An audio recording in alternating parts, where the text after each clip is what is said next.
Hello, everyone. Thanks for pressing play. You are watching a brand new episode of ExcaliburCCGTV Talking Comics. Every week, we come together to tell you about the fantastic stuff that's hitting the shelf for you to check out.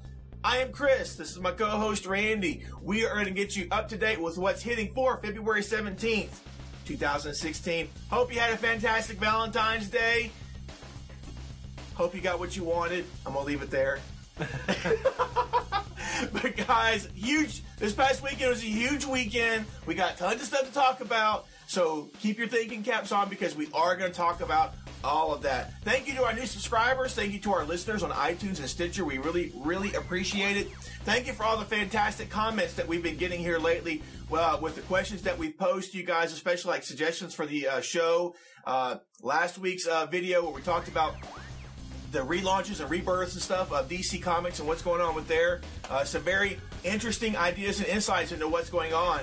And it's amazing how diverse everybody is in all this stuff. Some people are like, yeah, I don't care, it's fine. Other people are like, run! Yeah! They just want to, if DC were a person, they would throttle them, I think crazy. Some of those might be people that are just getting to experience it for the first time. Yeah, some of them might be. And they're seeing what others have kind of come to accept. Yeah. And so it's one of those things that DC's probably going to keep on doing this. Don't expect this to be the last time because DC wants to keep on trying to draw people in. Yeah. And once movies maybe wear out and maybe this doesn't reflect the movies anymore, they're going to reboot again in a way. And so just get used to it. It's going to be there for a while. Exactly. It's the nature of the beast almost now. Yeah. I mean, So guys, moving on. One last thing, our website, ExcaliburCCG.com. Go there, check out all the latest things that we're doing. Look, quick announcement like we've been talking to you about. March 5th, we are participating in the in-store Comic-Con comic convention that is going to be going on nationwide or for participating retailers. We will be one of them. We're bringing the comic convention here in store via the web. So we're going to have a space set up to where you'll be able to participate with the Coliseum of Comics and what they're doing with the main convention. I believe it's happening there, but they're broadcasting it live. So you'll get to be able to see live interviews with comic creators and panels from the different companies and be able to live tweet them and ask them questions and even have them answered in real time, basically, through the web. So we'll have more details to come in with that. Mark your calendars now. We're going to have some stuff going on here with some exclusive stuff for sale, exclusive stuff for you to participate with and be a part of. All that is being worked out, and we will have more details for you as we get closer to March 5th. Yeah. Boom. It's going to be a great day. We're doing it all day long. So there we go, guys. Mark your calendars. Let's dive into some new number ones, guys. We have several to talk about, several from different companies, a diverse cast of new number ones this week. Start with my man, Randy. What you got, bro? Marvel Comics gives me two of my favorite superheroes back with number one, back together again, and back to the basics. Yep. With Power Man and Iron Fist number one. We've got David Walker on board writing this and Sanford Green. Now, a lot of people are kind of up in the air about the art that they've seen with the previews from Sanford Green. It's a unique take. I kind of like it. We'll see how it feels throughout. And one of the things that you should probably get used to is that artists don't last forever on series anymore, no. So he's probably there for a story arc and someone else will come on and whatnot. But what you can expect to see with this is much of the classic Heroes for Hire kind of feel with your two favorite characters there, with many of their old friends coming by and lots of bromance. So they're some of the original bromance in comics. Are they gonna scrubs it up? JD and Turner. Yeah. That would be awesome, dude. I'm sorry, that tickled me way too much. Guys, check that out. I'm looking forward to that. The original Heroes for Hire, baby. Yeah. Looking forward to that. Guys, moving on. Bill and Ted Go to Hell, number one from Boom Studios. I know this is on top of your stack.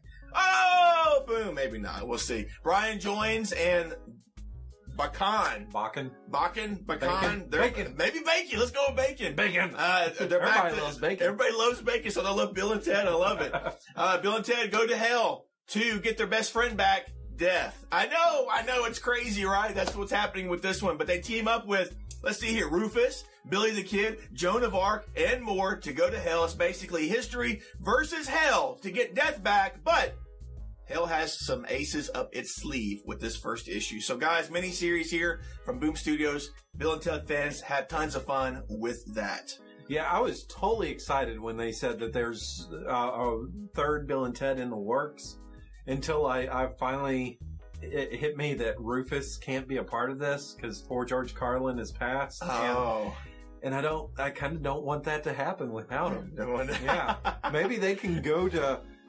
Carlin's got to be in heaven. Come on. They got to go to heaven and get Carlin and bring him back. That'd work for me. That should be the movie right there. That's it. Right there. That's the whole adventure. Absolutely. From Dark Horse Comics, we have Tomb Raider 2016, #1. This is the umpteenth volume of Tomb Raider coming out from Dark Horse. And it's continuation both of the Lara Croft Adventures that we just finished up and the video game Rise of the Tomb Raider. And with this one, we see that Lara, however we want to say her name, is on the hunt for a rare mushroom that could grant immortality. Oh! I would think that it would be two Italian plumbers looking for a mushroom. But apparently, I guess Dark Horse doesn't have the rights to that. Right. So it's going to be Lara Croft instead. The cool thing about this is it's written by Mariko Tamaki, who wrote This One Summer. It's huge accolades for that book. Okay. Won all sorts of awards there. So it's kind of a big name coming on to this. And this is really, as far as I know, one of her first forays into a major studios comics. Okay. There, she's mostly done some graphic novels. Okay. So what you're saying is she sold out, or it's all about the Benjamin. There we go, guys. Hey, guys, another one that was very interesting to us. Snowfall, #1 from Image Comics. This is by the same creative team, Joe Harris and Martin Morazzo, who did the Great Pacific Image series. It lasted for a little while. I think it lasted about a year, maybe a little bit longer. But this is a new series from them, new creator-owned series from them. And the first issue is oversized with 32 pages of story. I don't know about the price of it, but it is going to be an oversized, because it doesn't say it, but it's going to be an oversized first issue. This takes a look at a catastrophic event that's happened in the world where there's no winter anymore. And there's this corporation, the Hazeltine Corporation, that has mega control over the world. But now someone has risen up, someone by the name of the White Wizard, who actually has control of the weather and is using it as a weapon and is fighting back against this corporation and trying to recruit others to help him or her. So we get to take a look at who this person is. Are they a genius? Are they a terrorist, an outlaw? Are they a hero? And from the preview pages that we've seen, it looks pretty good. I'm going to check it out. I'm definitely interested in the story. And I'm always up for creator-owned stuff from Image Comics, but I'm definitely interested in this, so I'm going to check it out. Yeah, I remember a time when 32 pages was the norm and not an oversized issue. I know, right? Those days are long gone, but yeah. What else do we have? And all of you Grumpy Cat fans out there, we got a new series for you, Grumpy Cat and Pokey from Dynamite. #1 hits this week. Ben McCool, Agnes Garbowska bring Grumpy Cat back to us and joined by Pokey with their escapades. Enough said. You know if you want it or not at this point. Have fun with that internet meme that's gone way too global and viral. Think Garfield and Nermal. That's about. How about that? That's about what we're looking at here for Grumpy Cat's dour, sour attitude. Pokey is fun-loving and all sorts of optimism. Yeah, the total opposite of that. I gotta be honest with you. There's been some. I've even saved a couple of hilarious Grumpy Cat memes for myself. So I do have some love and appreciation for Grumpy Cat. Guys, that's it for the #1s that we're covering this week. We do have a big event to tell you about, so we're going to dive into our storylines. And if you haven't been paying attention, because we have been mentioning for several weeks now that there is some big stuff coming from both Marvel and DC, this week we've got to get the prelude event of what's happening with Marvel with Avengers Standoff. Welcome to Pleasant Hill #1. This is a single one-shot issue, if I'm not mistaken. Yeah. And this takes a look at the town of Pleasant Hill, where everything is peachy keen. It's great. The sun is shining. Don't look at the sun. It's looking back at you. For real. Where everybody knows everybody, but you're new, neighbor, so who are you? Laced with mystery and paranoia, Pleasant Hill is going to be the focal point of what is coming up with Marvel's next big event, Civil War II. So this is the prelude issue that you want to get and check out. And preview pages, from what I've seen, we see some Winter Soldier, we see an underground hidden kind of base. There's some mystery and intrigue to be going on there. So guys, there we go. Maybe this is like Cobra's town that they had that, everything looked normal and whatnot. But the other thing that's very important about this, guys, is, I don't think it's really a spoiler because they talked about it on Marvel's TV series or special, and it's been in the news with everything that it's the return of a certain Star-Spangled Hero. So is it gonna be this I issue? don't know about this issue, okay. But this story is that. And if you need confirmation of that, Free Comic Book Day has an all-new Captain America #1 that talks about the return of the Star-Spangled Hero. So it's there. It's all there. It's not a spoiler at this point. Yeah, totally. For you. So there we go, guys. Avengers Standoff, welcome to Pleasant Hill #1. Get it so that you are in on the ground floor of Marvel's next big event. And have fun with that, guys. So guys, now you know what time it is. It's time for our favorites, the comics that will be at the top of our stack. First thing that we read, Randy, what is up for you, sir? Easily, the first thing I will read this week is Starve #6. I am glad the book is finally back. It probably, yes, was the best series of last year, new series of last year for me. Yeah, Me. Invisible Republic and Harrow County are probably like close second and third there for me. Sure. But I love Starve. Yeah. Phenomenal. With this series, we get to see Chef Gavin. He's come back. He's conquered his old TV show. And now he's going to turn his attention to the streets. And he's going to look to help the people of the streets with conquering things like food, scarcity, and what's the other thing? Welfare. Okay. So we're going to take a look at those things. Brian Wood is so spectacular at covering things that are topics of interest, but not sound like he's preaching about it. Okay. You don't feel like it's someone hammering their belief of the issue over your head. Okay. It looks like he approaches things pretty fairly. A lot of times. Just check out the Massive to see what I'm talking about with that. Also, I've got Jim Henson's Storyteller, Dragons #3. This is a cool story in here. Russian tale that has some gender bending where the female is a hero and her squire are going to try to take on the three-headed dragon Tagarin Smee. Hope I said that right. We also have some more cool stuff going on in Star Wars #16. Yep. Mike Mayhew joins Jason Aaron, and it's going to take a look at some captives that come from the Vader Down series that somebody has their eyes on and wants as well as the Rebellion. It's not who that is. There's multiple people I can think of who it might be. And then finally, last up for me is Archie #6. #6. Love the series. Mark Waid has taken something that's a book about teenagers that there's a lot of angst, but it's not real angsty. And I like that. It's just more fun. But we have Archie and Jughead are kind of on the outs right now with each other because of a certain girl, that girl being Veronica. And now Archie's having to take the full brunt of Veronica's dad, Harem, without his best bud there to help out. So we'll see what exactly goes on with him in that beautiful, wonderful series. Loved it. Very cool. You know, they've already started casting for the Archie TV series. Yeah, I don't know about that. Very, very CW. Yeah, so there we go. We'll see. Archie, they already described wanting a guy who, has come back and he's in great shape after coming back. So you already know there's going to be a lot of scenes with Archie with his shirt off. CW just does that all the time. Supernatural, the guys take their shirt off how often? How often does Oliver Queen take his shirt off? Yeah. I get tired of it. I don't ever hardly see the Flash with his shirt off. And, but they do have the thing where the lightning gave him abs, so... That's right, he's got abs now. They've shown him with the shirt off at least a couple of times. What's up? Guys, surprisingly, I can't believe this didn't make Randy's list, but we have Hook number 4 coming out this week. There were a lot, guys. There really were, and I love this cover. This cover tells so much of a story just by itself.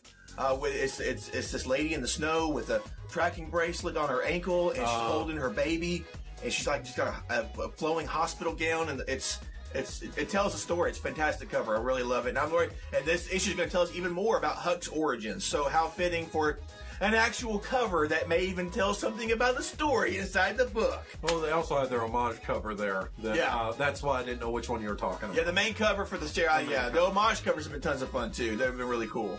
But guys, that's number 4, Huck number 4. Definitely looking forward to that. Birthright 14. It looks like a new war is going to begin. But this time it's between brothers. And then also, this one has I've never seen a variant cover with Birthright, but Nick Dragata from East from West is going to do a variant cover. I'm looking forward to that. Yeah, it's had multiple variant covers. Has it? Okay, there we go. It was Mark Silvestri on the first one. That's right. There we go. Because I had a copy of that. But guys, Squadron Supreme number 4 hits this week. That's another great one. Yes, and they've taken off they've been transported to Weird World. Yeah. So I'm not sure exactly what Weird World is supposed to be within the Marvel Universe at this point in time. I just don't know. We'll find out together, but they are a land of magic. Is that what we're looking at here? That's what you can kind of do magical stuff there. I guess we're moving from the mutant stuff to more magic stuff in some ways. But there we go, guys. I've been enjoying the series so far. I love what's happened. The big event that put this all into motion was the death of a certain someone. I'm not going to spoil it, but you really should know by now. Yeah. But guys, those are my favorites that I'm going to be checking out first things that I read when they get in my stack there. So guys, tell us below what your favorites are, what you're looking forward to, and we're going to dive in to our questions of the week. First one is a real quick one from us. We want you to tell us more about it in the comments below. This weekend, Deadpool came out, baby. Came out in theaters. I just saw in my news feed how it was like the highest rating R preview in history, I guess, for preview night or Thursday night when they release them at midnight or whatever that situation is. Don't know all the details about that, but there's so much. Writers are already working on a sequel for this movie. It's just came out, and then Ryan Reynolds is wanting to play Deadpool forever, and he's wanting to be majorly involved in getting an X-Force movie on the screen as well. Yeah. So guys, we haven't seen it yet. Buzz has. Haven't had a chance to talk to him. Oh, he liked it, but he did like it. At this point in time, tell us if you've seen it. Give us a thumbs up, thumbs down. If you want to add any more to that, tell us in the comments below. Try to keep it spoiler free, but if there's just something you got to tell us about, then we understand. We're considerate like that. Yeah. There we go. But guys, the big question of the week. Yes. I'm so excited. The final trailer for Batman vs. Superman: Dawn of Justice dropped just the other day, and it was what we're going to talk about right now. We want to know what your thoughts are on the final Batman vs. Superman Dawn of Justice trailer that just dropped. This is the last one before the movie comes out, March 25th, if I'm not mistaken. So Randy and I have both watched it. Randy, give me your ideas of what you thought of this new and final trailer for the movie. Snooze. I knew it. This is the third trailer that has looked like a completely different movie than the first trailer, that looked like a completely different movie than the second trailer that looks like a completely different. There's a lot going on. That's what it tells you, baby. And is it too much? Is the question. That's a good question. It's a fair question. Is a question, because there's a lot that they're juggling in this, and maybe it was my migraine yesterday. I don't know. But with watching this, one of my big issues with it was that all the fighting at the beginning of the film was all super dark. and just what's going on? And then all of a sudden it gets super bright with all these flashes of things, and I'm like, okay, this is too much of one thing or the other, and there wasn't a good contrast with it. Okay. Also, they took the look of Commissioner Gordon and gave it to Alfred. Alfred just looks like Commissioner Gordon from Christopher Nolan's run there. Come on. He even sounded a bit like Gary Oldman to me. A little, yeah, I guess a little bit, huh? I don't know. It was one of those things that I think it's going to be a lot of fun for people who are fans of this, and I'm glad for that. I'm really glad for that. For me, they're not the characters I care for. So, I mean, it's not a movie that's geared towards me. And so it's just what it is. It's one of those things I may watch it when it comes out on DVD. I get to the theater maybe once or twice a year. That means Captain America and probably Doctor Strange. That's probably it. Not Rogue One? I don't know.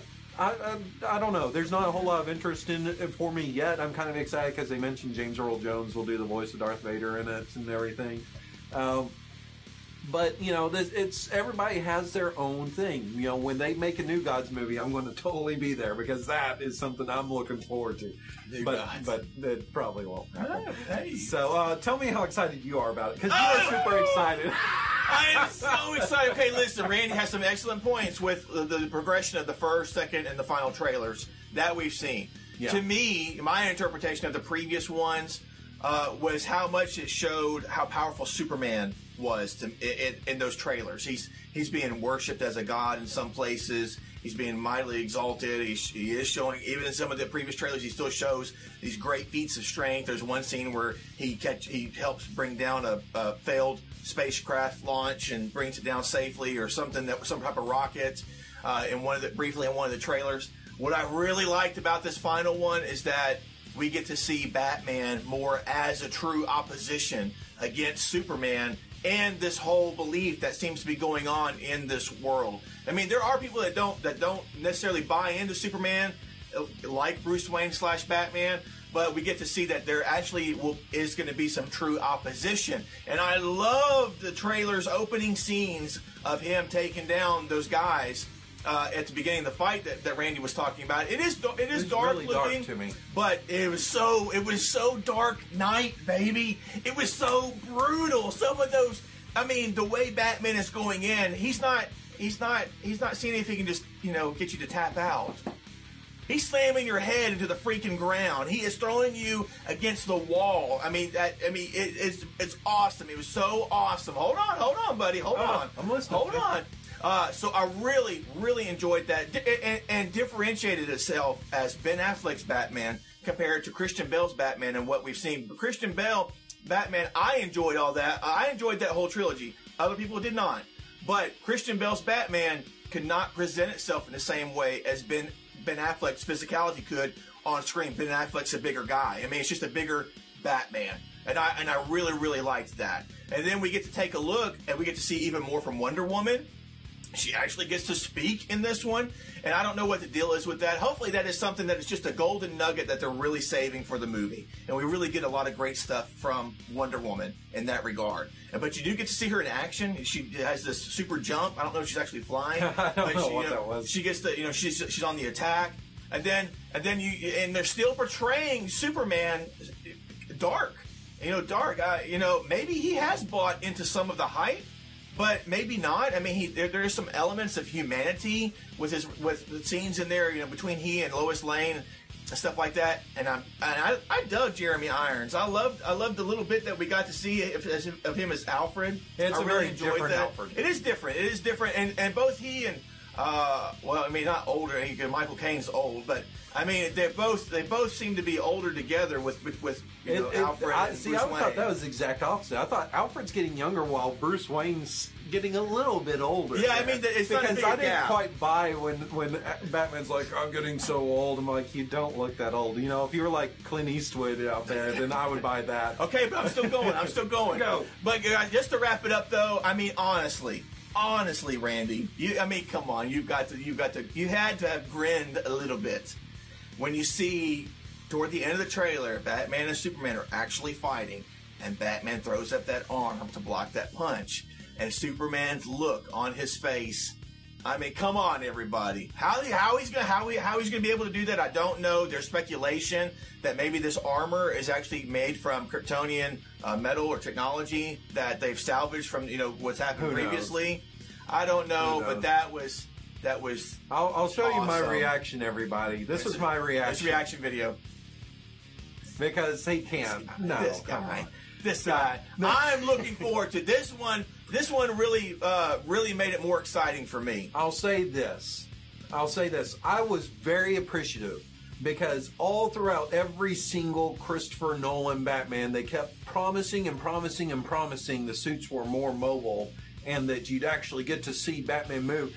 And I never really got that in any fight. His fights were all gritty camera work, moving around and close. Yeah, it was too close. And this was actually panned back where though it was dark, you can see him moving around. Yeah. And so that's appreciative of me.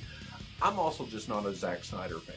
I don't like his film style. That's one of the things that there's too many strikes for me, guys. It's going to be good for you. I know it is.